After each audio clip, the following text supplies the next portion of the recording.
Depuis qu'il a remis sa démission de son gouvernement en juillet 2020, Édouard Philippe est plutôt silencieux.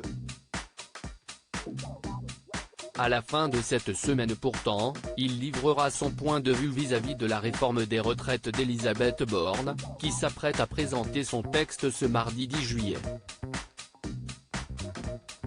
L'actuelle première ministre devrait annoncer un âge légal de départ à la retraite à 64 ans, tandis que son prédécesseur semblait plutôt partisan d'un départ jusqu'à 67 ans, d'après ce qu'il avait avancé dans les colonnes du Parisien en octobre 2022. Nos confrères du quotidien ont souligné que cette prise de parole est une petite entorse à sa volonté de discrétion car le dossier lui tient à cœur. En effet, son entourage a dévoilé qu'il œuvrait à bas bruit pour préparer la présidentielle de 2027. Il construit une machine de guerre, a confié l'un de ses proches. Pas question de prendre de risques pour l'instant.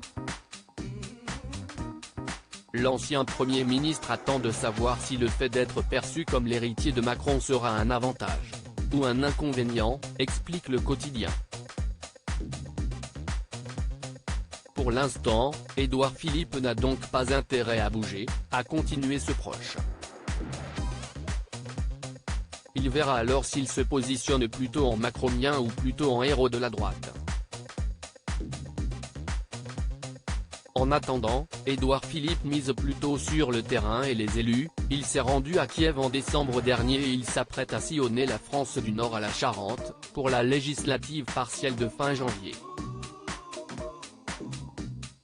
Son parti, Horizon, compte 20 000 adhérents pour l'instant et 420 maires l'ont rejoint dernièrement. Supérieur à Édouard Philippe, qui sont les membres de sa galaxie? Une stratégie de l'ombre périlleuse. Ce n'est pas la première fois que des sources rapportent cette stratégie de discrétion d'Édouard Philippe à nos confrères.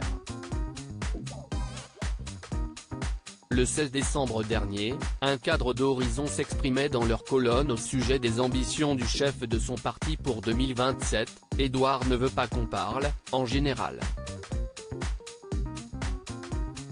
On ne sent pas de dynamique, de stratégie politique, avait-il déclaré.